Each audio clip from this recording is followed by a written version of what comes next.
Saludos, buenas noches. Noche del miércoles 25 de octubre. Quedan tan solo 2 meses para Navidad. Sí, cuando el verano todavía es un dulce recuerdo, bueno, pues las Navidades ya están a la vuelta de la esquina y es que los comercios, desde los más grandes hasta los más modestos, bueno, pues ya están preparando escaparates y en cuanto que pase difuntos, parece que, bueno, que ya vamos a tener el espíritu navideño con nosotros. Indicador para algunos de que la cosa fluye o va medianamente bien o vuelve a estar medianamente bien. Bueno, a lo largo del programa de hoy hablaremos de dinero, de empresas y de los profesionales que tienen que ver más directamente con ellos. Un programa, el de hoy, que ya comienza con la cabecera.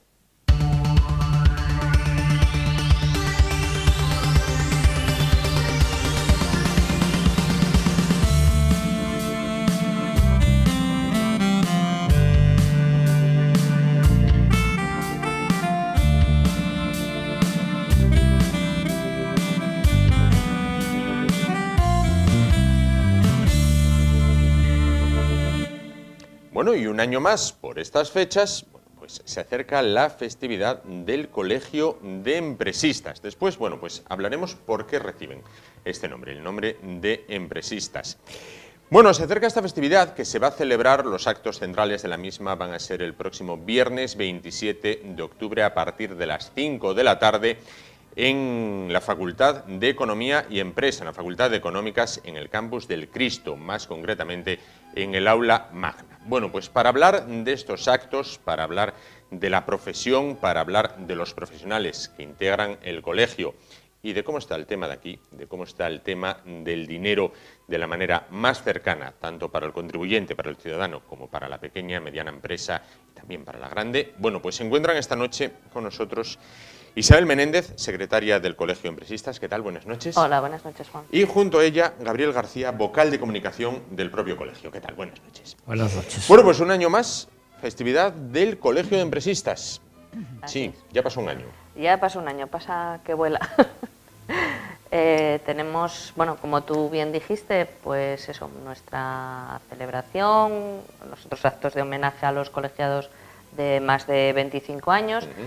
Y como estrella vamos a tener una conferencia de José María Gay de Liébana, que bueno, cuéntanos tú un poco quién es José María Gay de Liébana. Gabriel, el economista más mediático de España, sí. Y además un hombre que lo entienden desde las altas esferas económicas hasta, como decía el presidente Núñez, la portera de su piso. Es verdad, ¿eh? Hemos tenido la suerte de que Gay de Liébana pueda venir a hablar en la festividad nuestra, ¿no? Bueno, el colegio tiene relaciones con él, es decir, que es una persona que de alguna manera es cercana a nosotros, sobre todo a la Junta, y entonces él dijo, bueno, el día que pueda, el año que pueda, voy a ir. Sí. Y este año pudo venir, ¿eh? Bueno, además va a hablar de la situación de la economía española.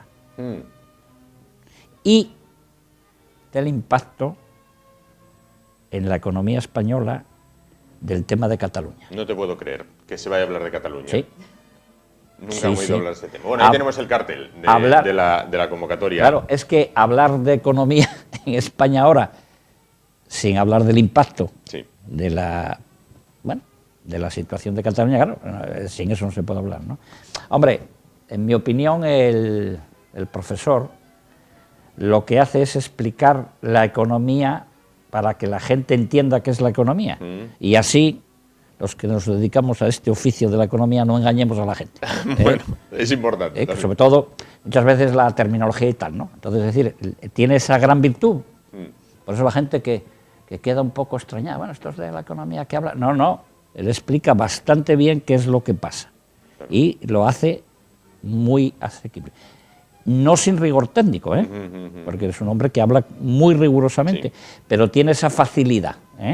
Además, como todos los días, muchas veces lo escuchamos por la radio, por aquí y por allí, pues, es verdad. Y claro, para nosotros es una cosa que nos motiva mucho del acto y que está abierto a todo el mundo, no es que vayamos a ir solo nosotros. Claro. Todo el mundo que quiera puede ir. Cualquiera que quiera ir a escuchar las palabras del profesor Gay de Liébana, a las 5 de la tarde, insistimos, a las 5 de la tarde, en el aula magna de la Facultad de Económicas y Empresariales en el Cristo, en el campus del Cristo en Oviedo. Bueno, pues hay acceso libre y gratuito hasta completar aforo. Bueno, es un aforo grande, pero bueno, siempre es importante ir tempranín y coger buen sitio para ver a este hombre, que personalmente me parece un lujo contar con él. Sí, señor. En Asturias, Sí, señor. en Oviedo más concretamente, para que nos hable del tema de moda, lógicamente también, de las repercusiones de una posible marcha de Cataluña, las repercusiones en la economía española, las repercusiones, en definitiva, en el bolsillo de cada uno de los ciudadanos. Y además, a este hombre, que quizás muchos lo escuchen por la radio con su conocida frase de abrazos virtuales, bueno, pues van a poder darse un abrazo físico con él. De verdad, incluso, ¿no? de verdad, Porque creo sí, que es señor. una persona muy cercana. Sí, ¿no? señor, sí, señor. Sí lo es, Nada. sí. Perfecto. Bueno, el año pasado, por estas fechas, hablábamos del impuesto de sucesiones. Bueno, denunciabais un poquito la situación en la que estaba Asturias, en la que están los contribuyentes asturianos, bueno, cuando se dejaba una herencia. ¿Cómo está el tema a día de hoy? Pues hombre, se consiguió arreglar algo, efectivamente se corrigió el error de salto, que era una Sí. de las demandas fundamentales que hacíamos. Se subió el mínimo exento a 300.000 euros, entonces, bueno, conseguimos bajar, digamos, un poquito en la escala de las comunidades que más repercusión fiscal hacía con este impuesto sobre el contribuyente. Pero ya estamos otra vez a la cabeza, porque los andaluces nos adelantaron, subieron esos 300.000 a 1 millón y entonces ya se nos han puesto por arriba. De todos modos, a ver, ha sido un parche, ¿vale? Es una mejora, está bien, pero todavía hay mucho pendiente. Nadie, ni en Andalucía, ni en Asturias, ni en la mayoría de las comunidades autónomas, se acuerda de los descendientes no directos. Y, hombre, yo creo que casi todos, casi en cualquier familia, hay algún miembro soltero que no tiene descendencia directa y, bueno, pues el hecho de que sus hermanos hereden, pues ya pierden todos estos beneficios, estas, digamos, reducciones fiscales y tienen todavía que tributar mucho. Entonces, si te entiendo bien, donde más se paga por recibir una herencia de todo el territorio nacional, Cataluña incluida, es Asturias. Pues sí, Sí, ahora sí. sí. Volvemos otra vez Volvemos a estar a la cabeza. Siempre a la cabeza. al primer puesto. Volvemos otra vez al primer puesto. Claro. Bueno. ¿Qué temas han sido los que más os han preocupado, más consultas habéis recibido a lo largo de este año? Igual que el año pasado, bueno, pues ocurría esto con sucesiones, que bueno, se popularizó el tema, incluso hubo manifestaciones delante de la Junta General del Principado. Bueno, ahora parece que está adormecido el tema, pero bueno, ahí está, tal y como nos comentas. Seguimos siendo los que más pagamos a la hora de recibir una herencia, bueno, ese es el dato. Pero bueno, ¿qué temas este año son así los más?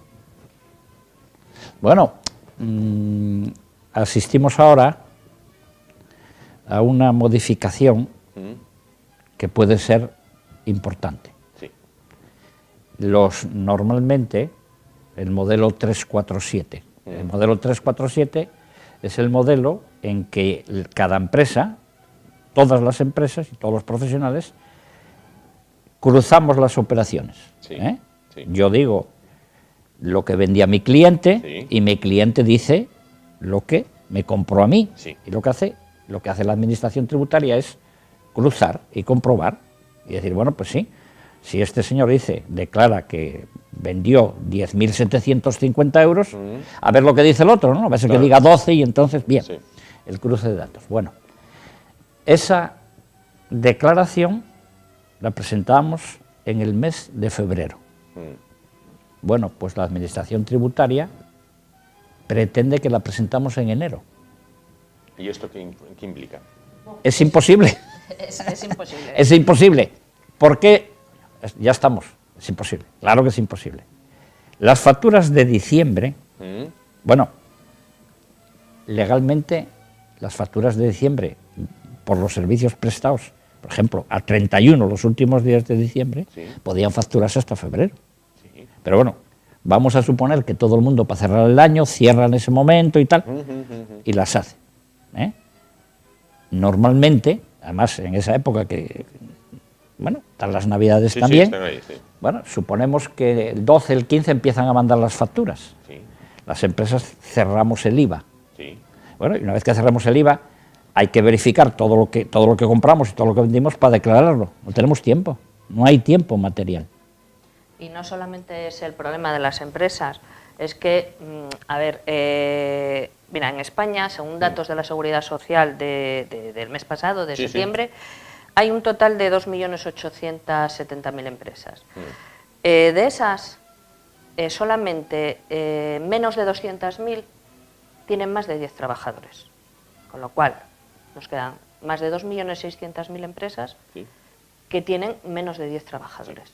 Entonces, esas empresas no tienen, en su mayoría de los casos, ni medios humanos, ni conocimientos, ni siquiera medios técnicos para poder realizar este tipo de declaraciones, con lo cual acuden pues a los profesionales, como nosotros, a la figura del colaborador social, que somos quienes hacemos de intermediarios entre la administración y el contribuyente.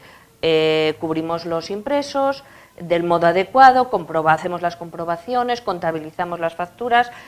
Entonces, a ver, cuando a nosotros, los colaboradores sociales, que somos quienes vamos a hacer los 2 millones y pico, más de 2.500.000 declaraciones, tenemos que recabar, claro, los datos no es de una empresa, es de muchas. De muchísimas. Y tenemos que hacerlo todo, a la vez que estamos haciendo el IVA, que estamos haciendo...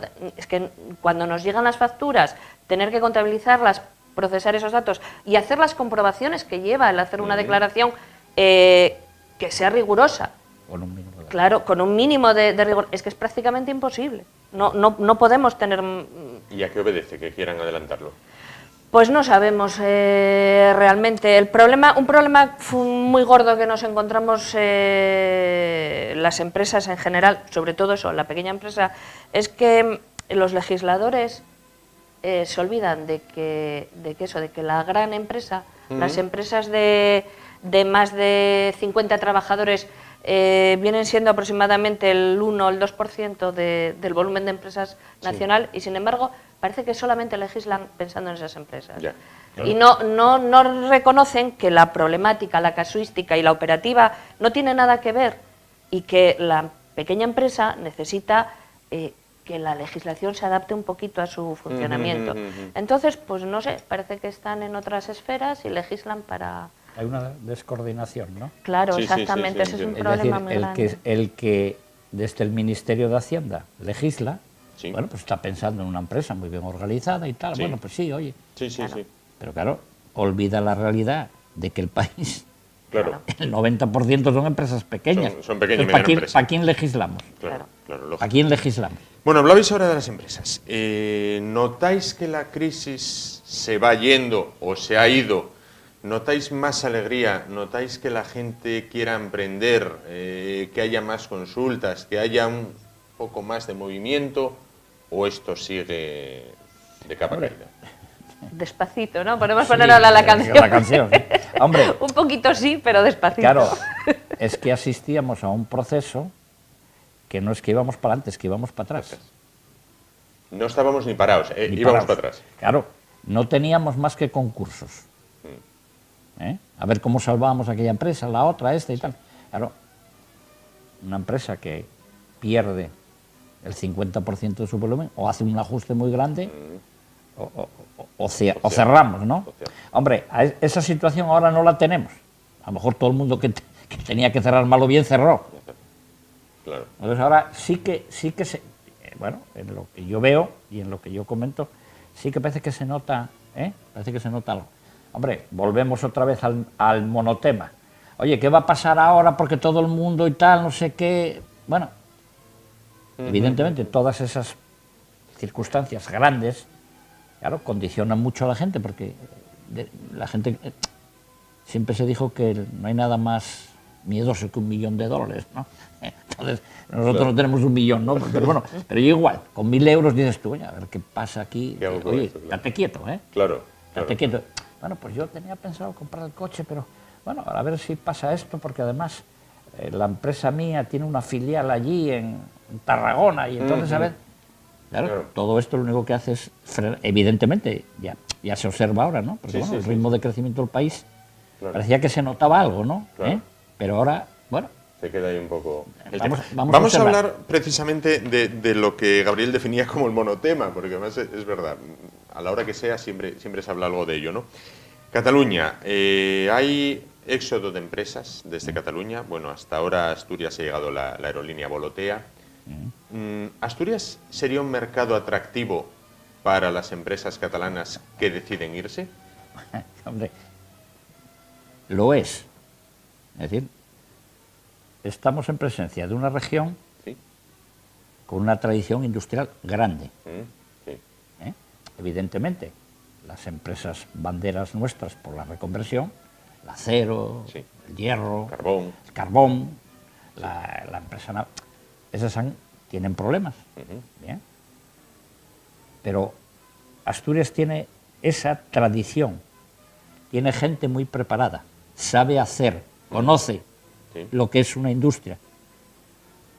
Bueno, ahora volvemos al principio. ¿Por qué somos nosotros peores que Madrid, por ejemplo? Bueno, aparte de la capitalidad, ¿no? Sí. Bueno, pues nosotros somos peores que Madrid porque si yo traslado mi empresa a Madrid, yo alto ejecutivo o alto profesional, Sí. que puedo tener un pequeño patrimonio, en Madrid no voy a pagar el impuesto sobre el patrimonio Claro, y en Asturias voy a pagar impuestos sobre el patrimonio. claro. Es decir, y con patrimonios pequeños, estamos hablando de pagar 10, 12, 15.000 euros. Claro. La escala de renta también es un poco más pequeña en Madrid, pero bueno, ahí podíamos pasar. Y luego... Que no hay que olvidarlo. Claro. Que también efectivamente, si quiero donarle a mi hijo pues una buena parte de la empresa o la dirección de la empresa, pues volvemos a tropezar con el mismo impuesto en el que estamos en cabeza. En eso mismo, si yo pienso en el día de mañana hacer la herencia, ya no solo lo que dice Isabel, bueno, hombre, yo a ver, claro, en Madrid de padres a hijos no pagan en las donaciones, ¿no? Claro. Entonces, claro, me voy a encontrar y voy a pensar y digo, hombre, pues mira, Asturias era apropiado para mí, pero bueno, hombre, claro, pensando que yo, mi equipo directivo y tales, podemos estar sometidos al impuesto sobre el patrimonio y luego que tenemos menores posibilidades en el impuesto sobre sucesiones Sí, o en el impuesto sobre donaciones, eso nos tira para atrás. Claro. Es decir, tendríamos las bases, pero no tendríamos las condiciones idóneas. Evidentemente. Claro. Y es complicado cuando vemos en los telediarios, ¿no? En los informativos, vemos, bueno, al día se van tantas empresas de Cataluña. ¿Es complicado para una empresa hacer este trámite? O sea, el decir, me voy. O simplemente es decir, hasta luego, amigos. Más o menos. O sea, ¿Sí? ahora mismo es muy fácil. Antes tenía la complicación de que, bueno, se requería en la mayoría de los casos, salvo que sus estatutos se hubiesen adaptado, tenían que reunirse la Junta General para acordar. Desde el Gobierno central se ha facilitado que el propio Consejo de Administración pueda hacer el acuerdo y, bueno, pues es la cosa más fácil del mundo, sobre todo para una gran empresa. Hombre, una pequeñita empresa, Claro. obviamente es complicado, pero una mediana empresa pequeña le es muy fácil buscarse un local y una sede social en cualquier punto de España o de fuera de España incluso. Y Hombre, establecer- ahí hay ahora, ¿no? Es una cosa un poco curiosa, ¿no? Porque domicilio social y domicilio fiscal. Bueno, eso será de momento, porque tenderá a ser lo mismo, ¿no? Claro, ¿Eh? claro. Claro, una vez que yo establezco el domicilio social en Asturias, que sí. sería la mejor decisión que puede tomar una empresa, sí. pues claro, en ese momento ya hay una serie de tributos Que que ya empiezan a van pagarlos aquí. Ya empiezan a quedarse aquí. Es verdad que el impuesto sobre la renta, el impuesto sobre sociedades, es verdad que los grandes impuestos son nacionales, sí, Sí. pero cuando se va a ver el panorama autonómico y vamos a repartir, Sí. decimos, oye, que yo aporto tanto, Claro. que no oye lo mismo Sí. que se aporta uno mucho menos, ¿no? Sí. Porque puede darse el caso de Dios, oye, vamos a ver, hombre, si vosotros recaudáis 5.000 y recibís 6.000, claro, ahora si nosotros recaudamos en sede del territorio nuestro 10.000 y recibimos 6.000, aportamos 4.000 al fondo común, bueno, claro. No es igual. Claro, claro. Un éxodo empresarial como este, supongo, devasta un territorio. No sé si mantenéis contacto con colegas vuestros de Cataluña que os pueden transmitir cómo es este éxodo empresarial. Cuando empezaron a hablar de esto, claro, porque ya hace, 6 o 7 meses, determinadas empresas que tenían sus proveedores en Cataluña, bueno, pues hablamos, ¿no? Yo recuerdo a algunos. Y dije, oye, ¿qué? Dice, oye, pues estoy un poco preocupado, porque, oye, yo me conecto, mi fuente de aprovisionamiento de Cataluña y tal. Bueno, pero enseguida, ya hace meses, estos proveedores catalanes empezaron a llamarles. Dijeron, estate tranquilo, porque nosotros ya lo tenemos previsto. Las medianas de distribución ya habían trasladado a determinadas partes de España almacenes importantes para empezar a trabajar desde allí. Preveyendo y dijeron, estar tranquilos, no os pongáis nerviosos, no busquéis otro proveedor, no empecéis a complicaros la cabeza. Nosotros os vamos a seguir sirviendo porque ya tenemos sitios para aprovisionar a España. Por eso, para ello. Claro, entonces yo cuando comentaban esto dije, coño, pues mira, claro, evidentemente, una vez que las circunstancias fueron así, porque ya sabían ellos, es decir, una empresa medianamente organizada no toma la decisión, oye, que hay que... Ya lo sabían, ya estaban en ello. Ya preveían que esto podía pasar. Y ya fueron tomando las decisiones. Por eso, dicen, bueno, cambiaron porque eso ya estaba dentro de los análisis y de las posiciones, y han cambiado los que han cambiado, pero seguirán cambiando el resto, evidentemente. Pues Isabel, de este y otros asuntos, pero centrado en el tema de Cataluña, nos hablará precisamente, por finalizar con lo que comenzábamos, ¿no?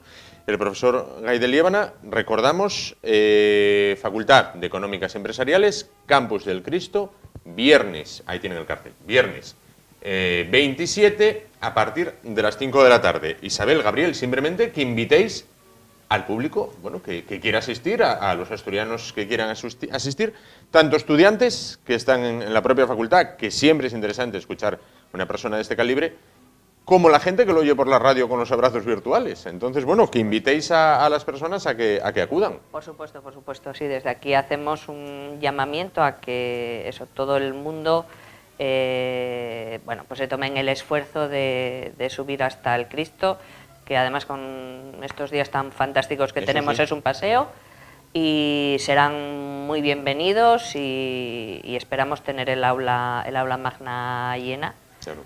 Pero vamos, que no se acobarden, que no se echen para atrás, porque el aula es muy grande. Y además, tengo entendido, porque lo vi en el cartel, que no va a ser un acto de estos que dices, bueno, ya que yo era soporífero. No, va a estar Gay de Liébana, va a estar la tuna, va a haber un sorteo. Vamos a ver, nos americanizamos.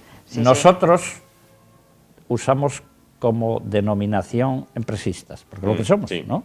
Sí. Nosotros trabajamos en la empresa, somos empresistas.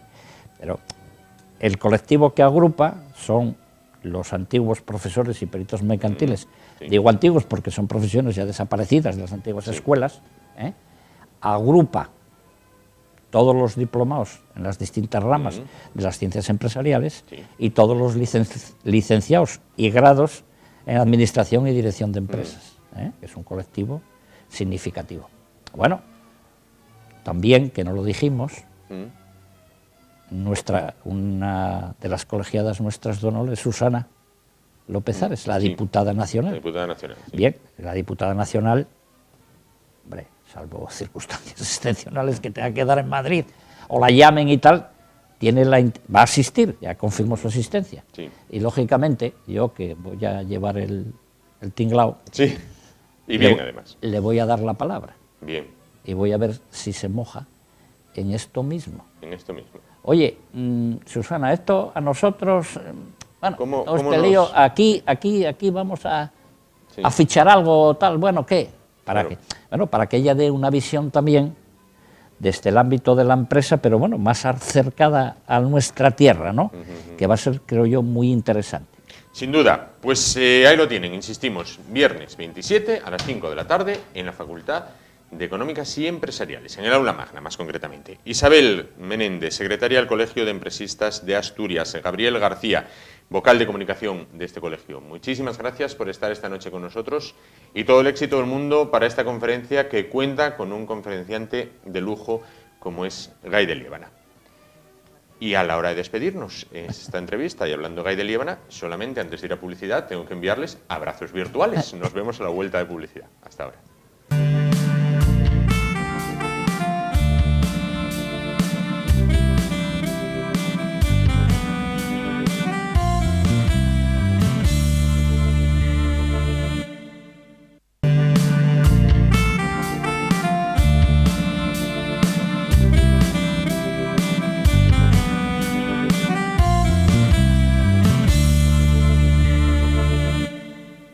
Bueno, continuamos. Oviedo, ya lo saben, es una ciudad de servicios. Sin embargo, no siempre fue así, no siempre fue todo así. Hubo un momento en el que la ciudad pues, tuvo incluso un pasado industrial, no tan grande como el que ha podido tener Avilés o La Felguera o Mieres, pero este pasado industrial en la ciudad venía representada por distintas fábricas, como puede ser la fábrica del gas y principalmente la fábrica de armas de La Vega o la fábrica de armas de Oviedo. Bueno, vamos a hablar a continuación con una persona que sabe y mucho, bueno, pues de este recinto, ahora ya abandonado. Ya saben que la producción se ha trasladado de manera conjunta a la fábrica de Trubia, de la que también habría que hablar. Bueno, pero vamos a hablar con una persona quizás de las que más saben acerca de la fábrica de La Vega. Se trata de Sonia Santacoloma. Ella es gestora de diseño industrial. ¿Qué tal? Buenas noches. Hola, buenas noches, Juan. Bueno, y autora de un libro que tenemos sobre la mesa que se llama Descubriendo los secretos de La Vega. Bueno, porque La Vega, nos comentaba, son 126.000 metros cuadrados, casi nada, ubicados prácticamente en el centro de la ciudad, a muy pocos minutos del centro de la ciudad, que con todo ese terreno y con todos los años en los que estuvo la fábrica, tienen que guardar tesoros y secretos prácticamente. Sí, es una ciudad dentro de otra ciudad, realmente, ¿no? Traspasar esos muros, la sensación que te da es que el tiempo realmente se ha parado ahora mismo, que esa es un poco la sensación que da. Y sí que es verdad que todo lo que yo he podido compartir y el tiempo que estuve allí trabajando y investigando, pues veías que ese mundo de secretismo que siempre hay dentro de lo que es la industria, como es evidente, claro. Sí, tiene, y más una industria militar. Exacto, exacto. Pues queda ahí y queda en las familias, queda en la formación y, bueno, es algo que yo pienso que a día de hoy se debería conocer. Es el momento de apertura, ¿no? Y de saber realmente qué significó, porque yo creo que a día de hoy todavía no se es consciente, ¿no? de esa importancia que tuvo, que tiene y que yo creo que debe tener en un futuro para nuestros hijos, para nosotros mismos. Claro. ¿no? Hace unas fechas, bueno, realizaban un recorrido por la fábrica. Bueno, ¿qué es lo que se puede ver? Las personas que realizan el recorrido, estas personas están interesadas, notan que hay interés en conocer lo que durante años, bueno, pues solamente los trabajadores podían ver, como digo, era un recinto de fabricación armamentística y no estaba abierto, lógicamente, a todo el mundo. La primera pregunta que todo el mundo me hace y que, bueno, pues yo misma me hacía cuando tenía la inquietud de poder entrar, ¿qué están haciendo ahí? Vivo enfrente y no sé lo que hacen, ¿no? Entonces, ayer haciendo la visita, pues muchas personas me preguntan, mira, es que yo tengo una casa aquí justo y me gustaría conocerlo, ¿no? Había varios perfiles, personas que han trabajado en la fábrica y entonces el sentimiento de nostalgia y de dolor también, que yo también comparto, ¿no? Porque cuando lo has visto trabajando, cuando has visto los sistemas de metrología, todo lo que ha habido ahí y que ha desaparecido y que no existe y que además es que se está cayendo, pues dices tú, bueno, ¿cómo comparto yo estas cosas, ¿no? Entonces estamos en el perfil ciudadano, que tiene esa inquietud, en el perfil de la persona que ha estado allí trabajando, y luego otro perfil que es el estudio propio de lo que es la historia del monasterio de La Vega, ¿no? Entonces yo lo dividiría así en ese tipo de inquietud, ¿no? Claro. un poco como hablaríamos así en términos industriales, un poco como clientela diferente. Claro, ¿no? claro. Entonces creo que si puedes dar respuesta a cada una de esas personas, de esas inquietudes, pues es muy bonito. Ayer, por ejemplo, cuando entramos, yo es verdad que me iba a centrar en el diseño industrial, ¿no? Entonces, sí. bueno, nos cerraron la parte del claustro, de repente. O sea, ha habido así un poco cambio de planes, por así decirlo. Son cosas con las que no podemos contar. Pero sí que es verdad que hice un poco, en cada recorrido y en cada nave que estuvimos, un poco de historia, un poco de procesos, porque es importante dar esa visión, ¿no?, general. Importantísima la formación, ¿no? Estuvimos en la Escuela de Aprendices, creo que es de verdad una visita imprescindible. ¿Cuándo es la próxima? Pues hoy ha habido una visita de arquitectura. Me gusta mucho además el enfoque de las jornadas, que claro, se han ajustado un poco a lo que se deja ver. Claro, ¿no? claro. Pero sí que es verdad que han cogido perfiles diferentes. Si yo he tocado el tema del diseño industrial más enfocado en la industria, hoy había un perfil más de arquitectura, con lo cual analizas un poco más a nivel técnico, claro. ¿no? Hacen visitas desde otro punto de vista. Entonces eso es muy interesante porque la gente que va está recibiendo conocimientos, ¿no? Y todo aporta y todo suma. Y yo, por ejemplo, cuando escribí el libro, era consciente que no se había escrito nada parecido desde el punto de vista del diseño industrial de la producción. Sí. Se han escrito cosas pues, desde la historia, Sí. pero realmente ese punto de vista es diferente, ¿no?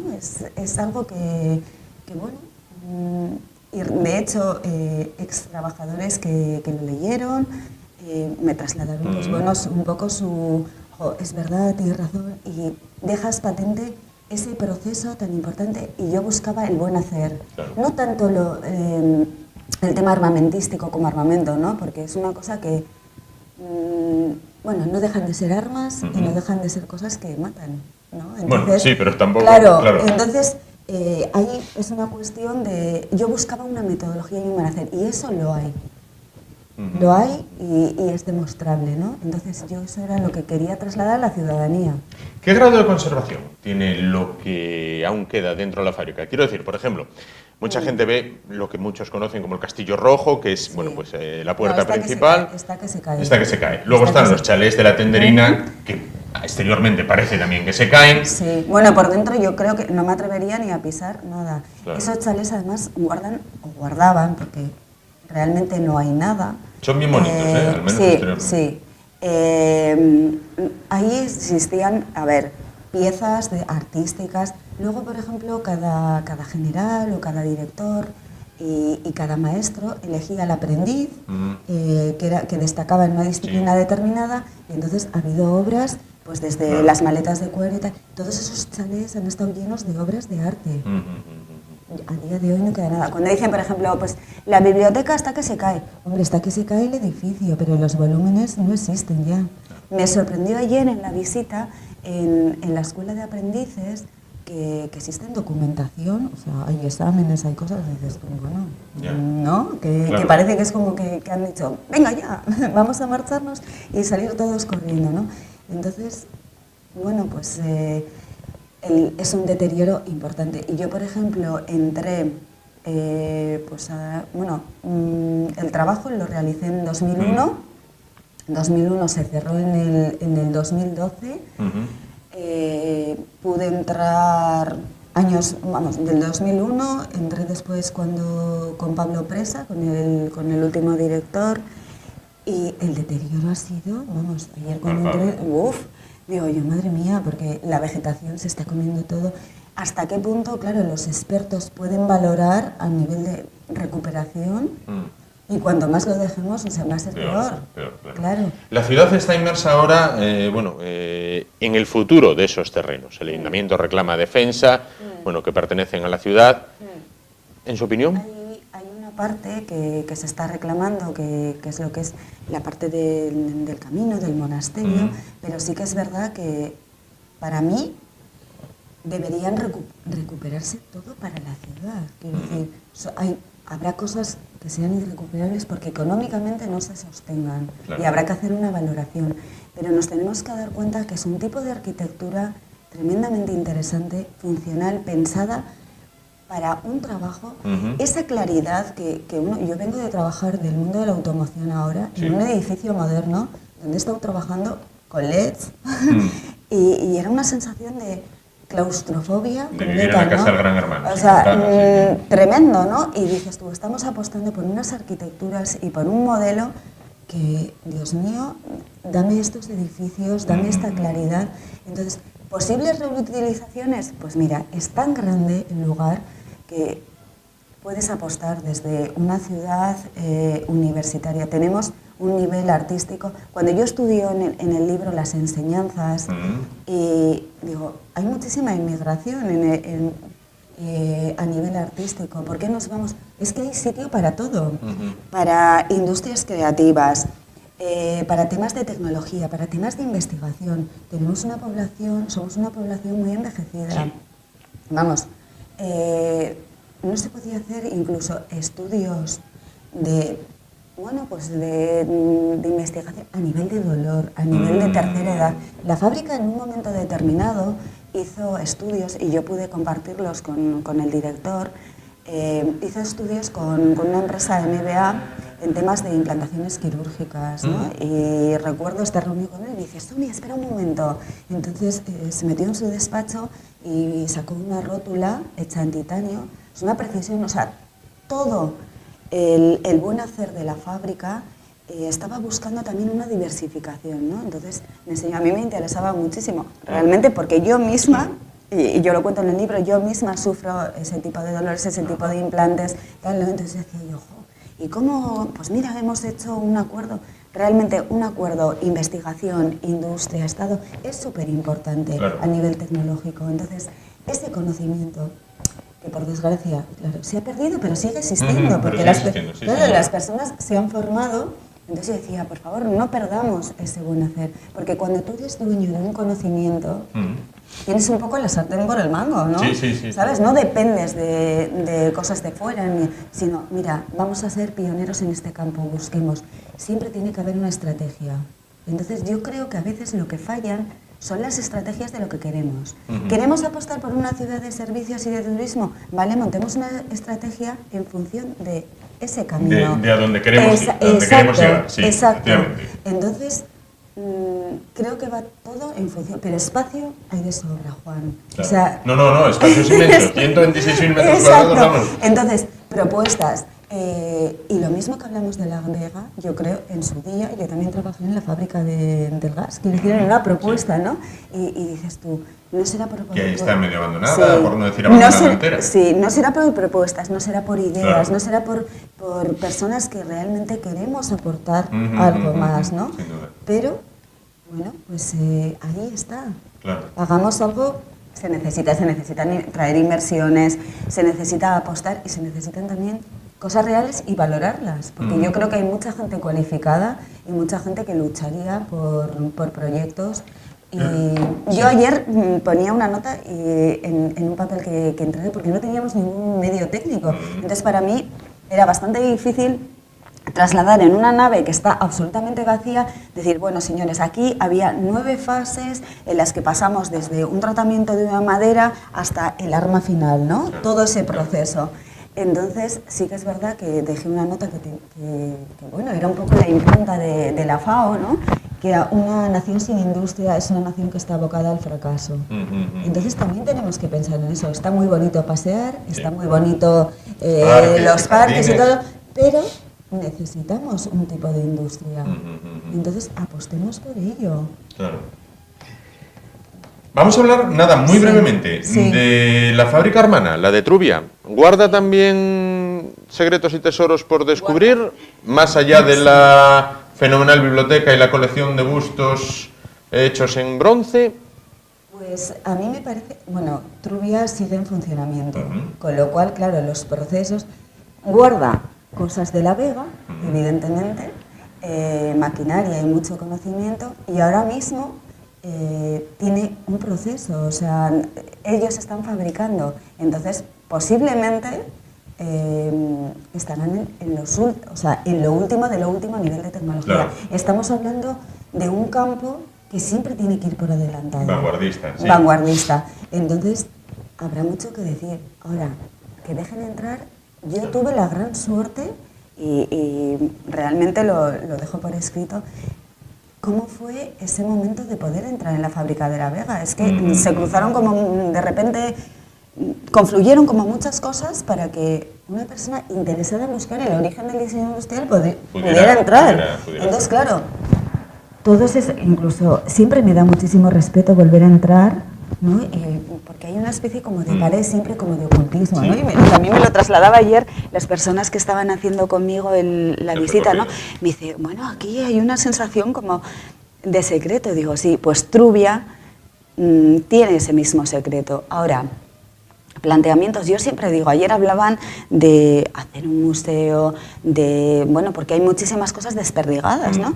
Y yo decía, bueno, hagamos un museo, a mí me parece fenomenal, tanto pues de las partes que ya no funcionan en Trubia o de las partes de La Vega, pero por favor que sea un museo que tenga vida, porque claro, yo me he cansado de visitar museos y al final se convierten un poco como en departamentos estancos y al tercer revólver que ves dices tú, es que no me interesa nada. Claro. Sin embargo, si tú haces una presentación donde traslades esa metodología y ese saber hacer y esos tiempos y ese aprendizaje, esa es la gran...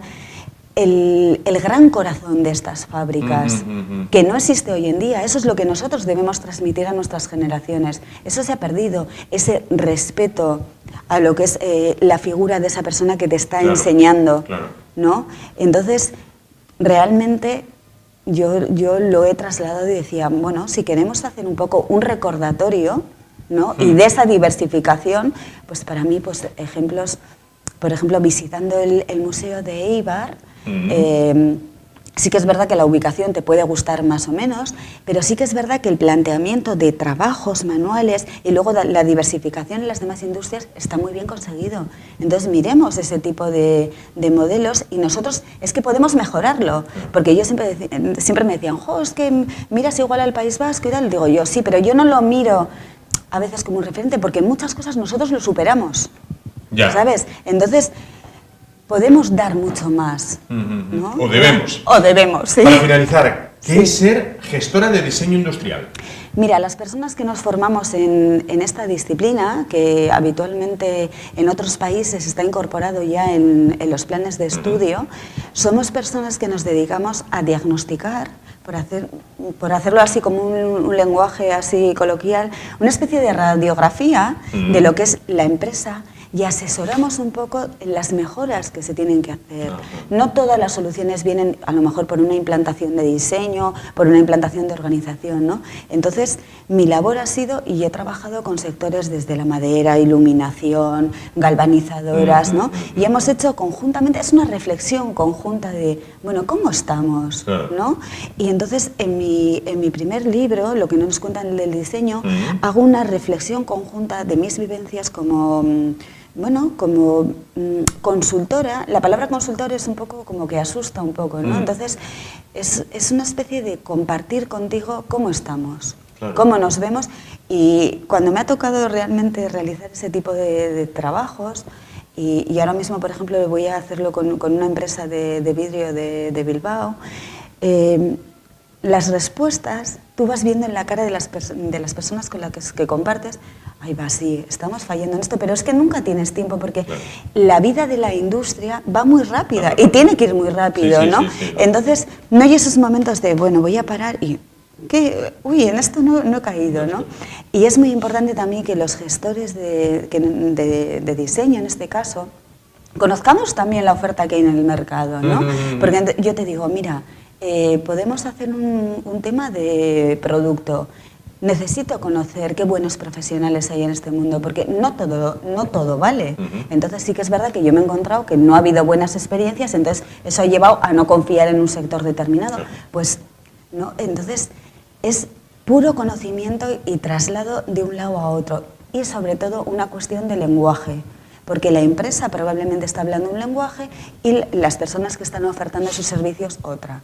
Entonces, ahí sí que ha habido bastante problemática, ¿no? Y bueno, el poder unir esos mundos es realmente muy satisfactorio. A veces las cosas van bien y se puede innovar, o sea, no hay soluciones mágicas. No, lógico. Y a veces te llaman cuando el agua está así, ¡ay, Dios mío, me estoy ahogando!, ¿no? Y dices tú, madre, podríamos haberlo igual... Podríamos haberlo cogido un poquito antes. Sí, pero nunca es tarde. Nunca, sin duda. Pues Sonia Santa Coloma, gestora de diseño industrial y autora de Descubriendo los secretos de la Vega y también anteriormente del libro Lo que no nos cuentan del diseño. Muchísimas gracias por estar esta noche con nosotros, bueno, y acercarnos lo que es ese espacio de 126.000 metros cuadrados que pueden o deben, sin duda, marcar el futuro de la capital asturiana en el siglo XXI. Muchísimas gracias por estar esta noche con nosotros. Gracias a vosotros. Nos vamos a publicidad y en un momento volvemos para continuar con el programa de hoy. Hasta ahora.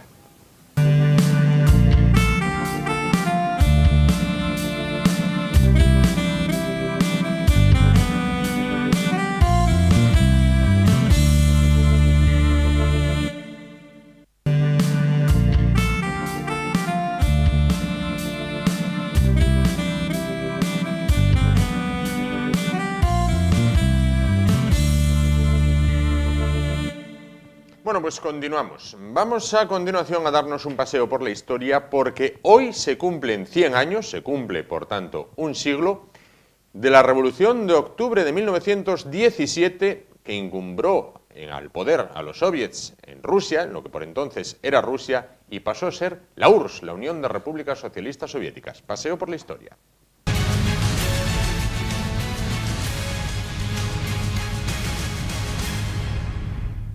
Bueno, 100 años de este momento histórico que cambió para siempre la historia del mundo. José María Rodríguez, profesor de Historia, ¿qué tal? Buenas noches.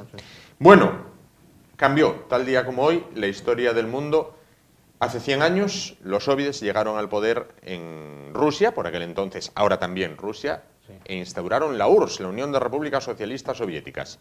Bueno, ¿qué condiciones se daban en Rusia para que, si entendemos por revolución, por definición, cambio radical, hubiera un cambio que acababa con una dinastía absolutista como eran los zares, hacia una dinastía política también absolutista como eran los soviets? Bueno, pues Rusia era un país con unas condiciones muy particulares. A finales del 19, principios del 20, era un país que llevaba siglos de retraso en todos los órdenes con respecto al resto de países de Europa. Era el estado más extenso del mundo, uno de los más poblados, 120, 140 millones de habitantes, pero también el más primitivo y atrasado, como decimos, desde el punto de vista político, económico, social.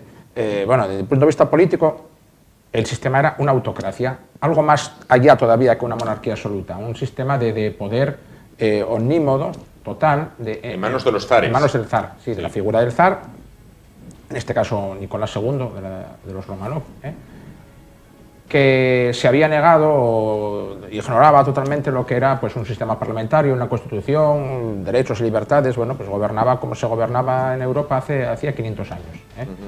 Luego, desde un punto de vista social, era un país todavía mayoritariamente campesino, unos campesinos sumamente primitivos, analfabetos, que habían estado sometidos hasta hacía solamente unas décadas a un sistema feudal, estamos hablando de finales del siglo XIX, que bien, en 1917 ya no eran siervos, pero lo habían sido hasta hacía poco, como te digo.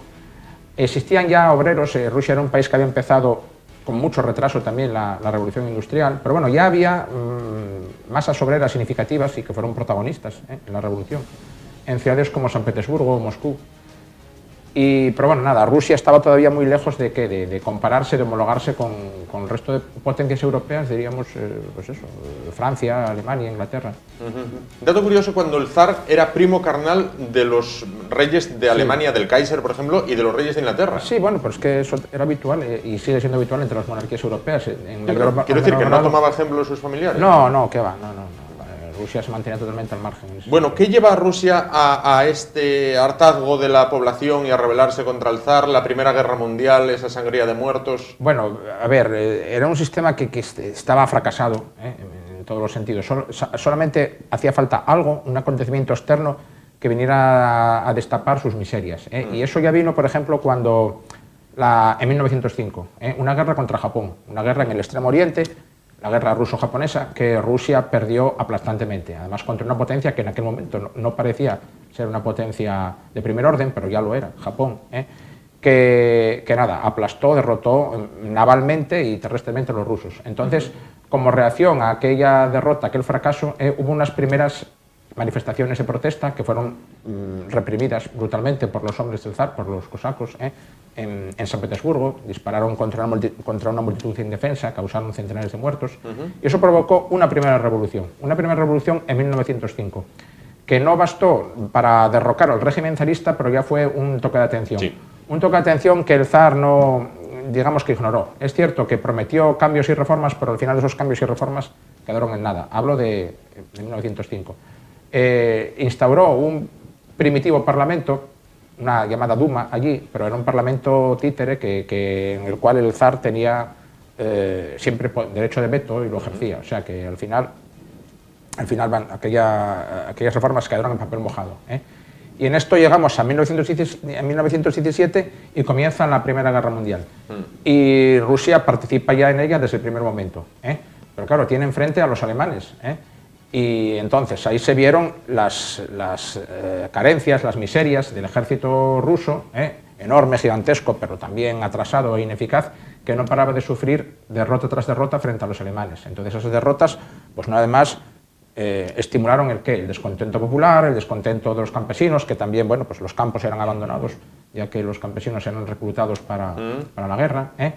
Y ese malestar, catalizado por la guerra, pero que ya venía de muy atrás, dio origen, o fue el detonante, de la primera fase de la revolución, la fase de febrero, que es la llamada fase burguesa. ¿Por qué? Porque en ese primer momento todavía no los comunistas, los bolcheviques, toman el poder. Lo toma el poder un gobierno provisional que querría homologarse más o menos a los gobiernos occidentales. Sí. ¿Vale? Entonces, esa primera revolución de febrero del 17 es la que en 5 días derroca al zar. No lo asesina todavía, pero bueno, le hace perder el poder. El zar se le va la situación de las manos muy rápidamente y tiene que dimitir. Y le sustituye ese gobierno provisional, que bueno, pasa por varias manos también, y al final lo encabeza un abogado, un intelectual llamado Kerensky. Sí. ¿Y qué pasa? Y tú me dirás, bueno, y entonces Lenin, los bolcheviques... ¿Dónde aparece Lenin, los bolcheviques, los soviets? Lenin llevaba tiempo por ahí. A ver, Lenin era un activista revolucionario, lo mismo que Trotsky, lo mismo que Stalin.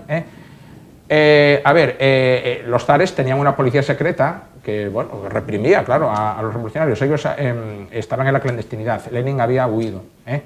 Y residió en Suiza, en Alemania, y entonces en este intervalo, él, por medio de los alemanes facilitan su regreso a Rusia. ¿Por qué? Porque Lenin era un factor de discordia, un factor que iba a llevar, sí, claro, el caos al Estado ruso. Sí. Entonces, bien, facilitan su regreso.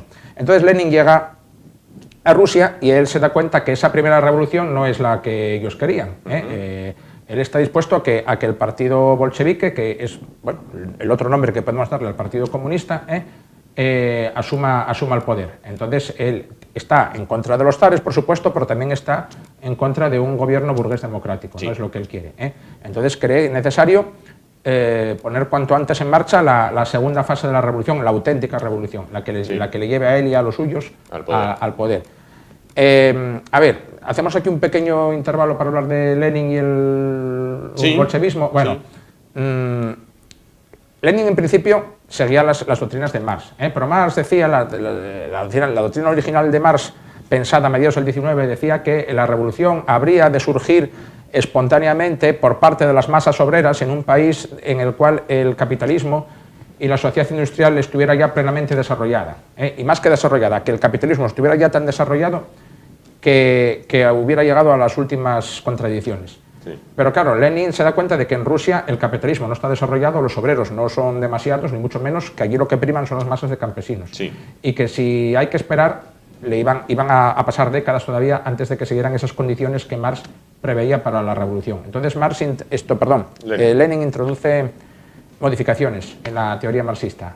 Dice que hay que contar con los campesinos, que en un país como Rusia sin campesinos no habrá revolución. Nada, sí. Y luego que tampoco hay que esperar que el capitalismo entre en contradicción, porque no, que hay que provocar la revolución, hay que planificarla y hacerla posible, que eso se llama el voluntarismo revolucionario. Y entonces sí, claro, él forma un partido muy minoritario, sí, pero es un partido de activistas, muy cohesionado, muy disciplinado, muy bien dirigido, que es el partido bolchevique. Y ellos, desde luego, que planificarán a conciencia esa revolución y la llevarán a cabo con mucha precisión en el momento más conveniente. Y todo se desencadena hace hoy 100 años, un 25. Sí. 25, bueno, la noche del 24 al 25, pero ya en el 25 se desarrolló los hechos principales. Bien. ¿Qué papel juega dentro de esa debacle de los zares una figura tan enigmática como es Rasputín? Bueno, Rasputín, a ver, su presencia fue antes de la revolución. Él muere, lo asesinan antes de que la revolución empiece. Fue un personaje que puso de manifiesto el descrédito, la pérdida de prestigio, la pérdida de confianza que la población terminó teniendo hacia sus zares. Personaje siniestro, pintoresco, no sé cómo decirte, un visionario, un caradura, un curandero, que conquistó la voluntad de la zarina y a su vez del propio zar también. Entonces, bueno, se llegó a decir que él tomaba decisiones allí en el palacio en los años críticos de la Primera Guerra Mundial. O sea, desacreditó a la monarquía imperial. De hecho, bueno, hubo una conspiración de nobles que después de muchos avatares y de intentos logró asesinarlo. Después de muchos intentos y muchos lograron al final, bueno, pues matarlo y después de darle de beber litros y litros de alcohol. Bueno, los soviets llegan al poder, pero no instauran una democracia. No, a ver, los soviets no son un invento de los bolcheviques, los soviets ya existían, eran comités espontáneos, consejos de obreros, marineros, soldados, algunos campesinos también, pero claro, hablamos de San Petersburgo, que ahí muchos campesinos no había, que espontáneamente pues, realizaban las acciones directas en la calle, pero claro, enseguida Lenin y los bolcheviques se dan cuenta de que tienen que apoderarse de controlar esos soviets. Y Trotsky, que es el gran, digamos, ejecutor de los planes revolucionarios en la calle, logra eso, pues dominarlos y dirigirlos con un talento táctico muy bueno. Muy importante. Bueno, bien. Y entonces, en la noche, estamos en que entre marzo y febrero del 17, en San Petersburgo, bueno, ahora llamado Petrogrado, antes, en aquel momento llamado Petrogrado, ya no mandan los zares, ahora manda el gobierno provisional de Kerensky, y contra él van a dirigir sus ataques Lenin y los bolcheviques. Entonces planifican tomar el poder en los centros neurálgicos de San Petersburgo la noche del 24 y el día 25. Y sí, mediante golpes de mano, mediante ataques casi de comandos a los principales centros neurálgicos, el Palacio de Invierno, las estaciones de tren, los bancos, las centrales eléctricas, los centros de comunicaciones, telégrafos, correos, etcétera, pues dan esos golpes de mano los soviets armados con cócteles Molotov, con fusiles y tal. Ya te digo, compuestos por marineros, soldados, obreros. Colaboran activamente un barco de guerra amotinado, el crucero Aurora, que está todavía hoy allí en el centro de San Petersburgo, en el río, anclado en el mismo lugar donde desarrolló los hechos. Y bueno, prácticamente al cabo del día 25 la ciudad de San Petersburgo es suya. Que San Petersburgo podría ser hoy como Barcelona para Rusia. En lo físico y en lo psíquico. Los centros del poder, Moscú, San Petersburgo, pues como Madrid, Barcelona, casi más todavía que Barcelona. Y en los 10 días restantes, digamos que ya toman el poder de los resortes en toda Rusia. Eso no quita para que con el tiempo surgiera una resistencia, una contrarrevolución, ¿no? Entonces, no todo acabó en esos 10 días de octubre. Tuvo lugar una guerra civil entre los bolcheviques, que ahora se llamarán a sí mismos rojos, comunistas, y los resistentes, los contrarrevolucionarios, entre los cuales había partidarios del zar, pero bueno, también había gente de otro índole, que eran el ejército llamado blanco. Una guerra que duró 3 años, una guerra crudelísima. Acaba de extenuar a Rusia, me imagino. Sí, claro, sí, que al final ganarán los rojos, gracias a su mejor organización. ¿Se desata después una oleada de terror, como pasan otras revoluciones? Bueno, sí, no, el terror ya desde los primeros momentos, porque, claro, Lenin, las cosas como son, él desde el primer momento no está dispuesto a que Rusia sea una democracia, él está dispuesto a que Rusia sea la dictadura de ese nuevo partido liderado por él, el partido bolchevique. que pronto pasará a llamarse comunista. La palabra bolchevique cada vez va quedando más arrinconada. Y sí, en 1918 más o menos se adquiere la denominación oficial, que es PQS, Partido Comunista de la Unión Soviética, y va a ser el partido único, y toda la vida política. En síntesis, cambian un zar blanco por un zar rojo. Bueno, si quieres llamarlo así, sí. El poder es más, absoluto más quien de verdad le dio tiempo a manifestar ese poder absoluto, nímido, caprichoso, brutal, ya fue Stalin. Bueno, hablaremos posteriormente. Sí, bueno, si da tiempo. ¿Qué pasa con la familia imperial? A ver, la familia imperial había quedado apartada del poder ya en los primeros días de febrero. Bueno, bien, pues lo más sensato hubiera sido que hubiera huido de Rusia, pero no lo hizo. Entonces, en un momento dado, son capturados por los bolcheviques, durante un tiempo se les mantiene con vida, pero luego, pues, no sé si fue en 1918, 19, por ahí, a lo largo de la guerra civil, en un momento dado son ejecutados. ¿Todos? Todos, sí, el zar, la zarina, su esposa, las 4 hijas y el pequeño príncipe heredero zarevich también. Total, bueno, pues eran esos 7 personas. ¿Asesinados a sangre fría? Sí, ellos estaban ¿no? custodiados en un palacio, en una casa en el campo y tal, y un día ya decidieron que nada, que los iban a ejecutar, esto es. La revolución esta bolchevique de 1917 es germen y modelo de otras revoluciones a lo largo de la historia. ¿Se copia este modelo revolucionario en otros países tan alejados como puede ser Sudamérica, Asia? Sí, es que quizás la mayor... ¿Crea escuela quizás la mayor trascendencia que tuvo la revolución soviética fue que constituyó el espejo en el que se miraron movimientos revolucionarios, casi todos también comunistas, ¿no?, de otros países del mundo en algún momento.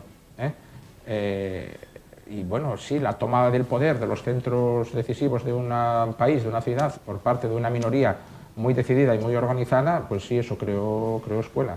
Y luego toda la serie de comités, de organismos que se crean y tal, pues lo mismo. Luego también la represión también, por supuesto. Claro.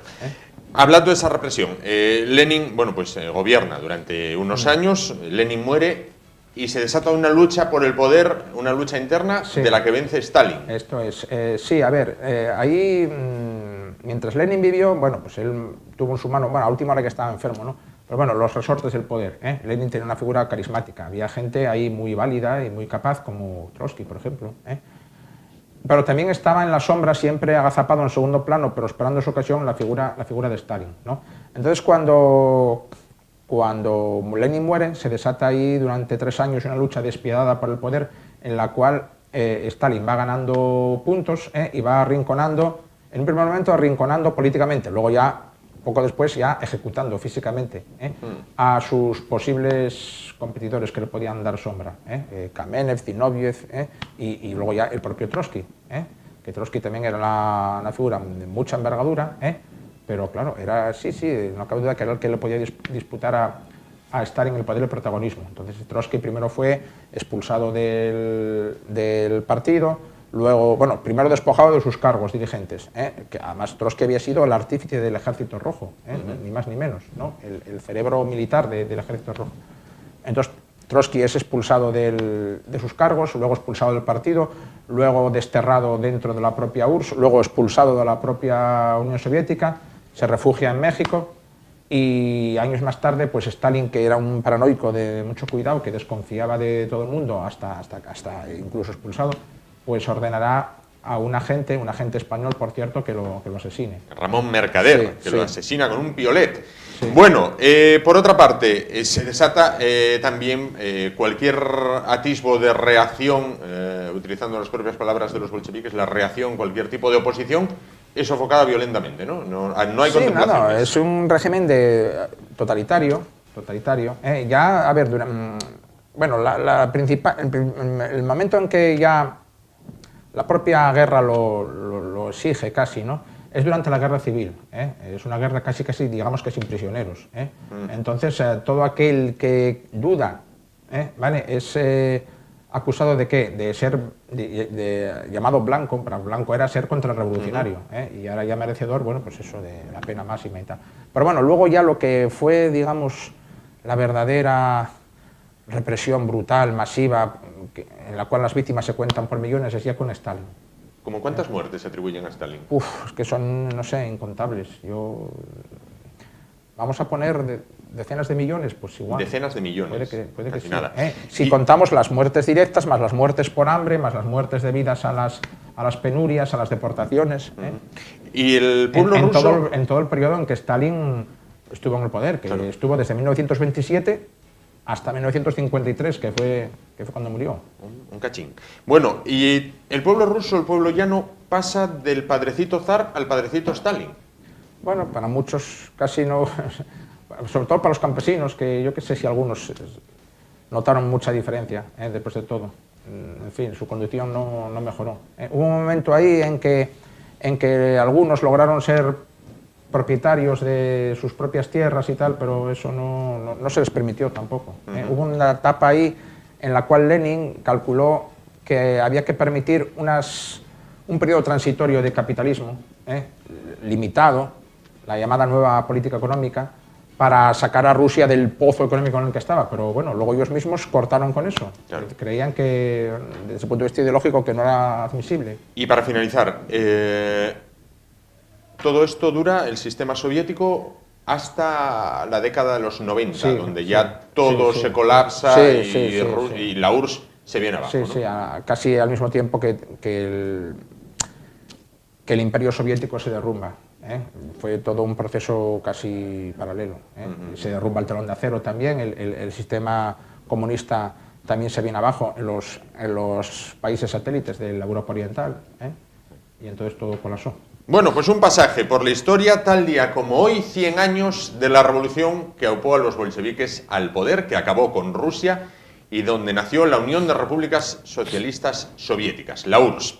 Bueno, pues José María Rodríguez, muchísimas gracias por estar con nosotros esta noche, por acercarnos lo que ha sido quizás uno de los momentos más importantes de la historia del siglo XX. Nos vamos a publicidad y en un momento, bueno, pues vamos a pasar de hablar de la revolución que acabó con una dinastía imperial a hablar de los premios Princesa de Asturias, de los cuales, bueno, pues vamos a recoger una parte, bueno, pues no tan vista como la que hemos visto en los telediarios hasta ahora.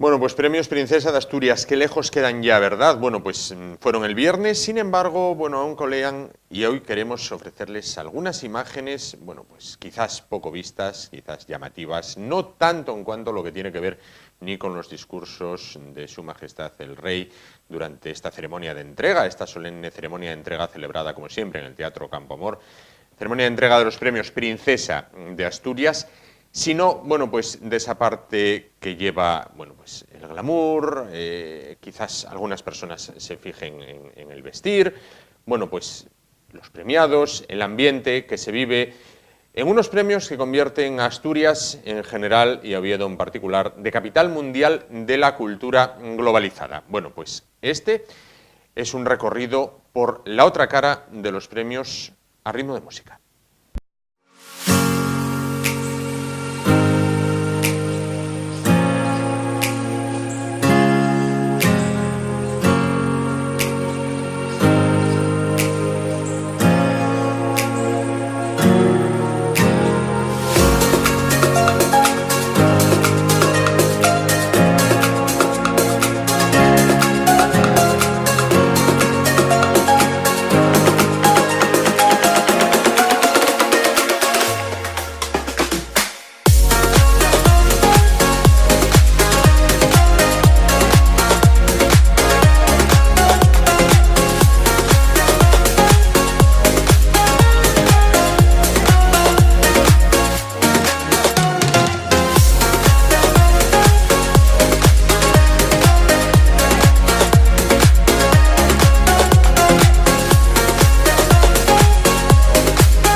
con los premios Princesa llegamos al final del programa de hoy. Nos vamos como comenzamos, hablando de la festividad de los empresistas, que como les decimos, se celebra el próximo viernes 27 con una conferencia a cargo del mediático economista José María Gay de Liébana. Dará una conferencia, como decimos, en el aula magna de la Facultad de Económicas y Empresariales del Campus del Cristo en Oviedo. Conferencia con acceso libre y gratuito hasta completar aforo. Va a merecer la pena porque si alguien sabe explicar la economía para todos los públicos, incluso para los muy torpes, este sin duda José María Gay de Liébana. Ya lo saben, Facultad de Económicas y Empresariales, Campus del Cristo, viernes 27 a partir de las 5 de la tarde. No se lo pierdan. Nosotros volvemos mañana. Será hasta entonces. Gracias por su atención, por estar ahí un día más en el Y de Asturias Televisión. Volvemos, como decimos, mañana jueves a partir de las 10 de la noche. Hasta entonces, sean felices. Chao.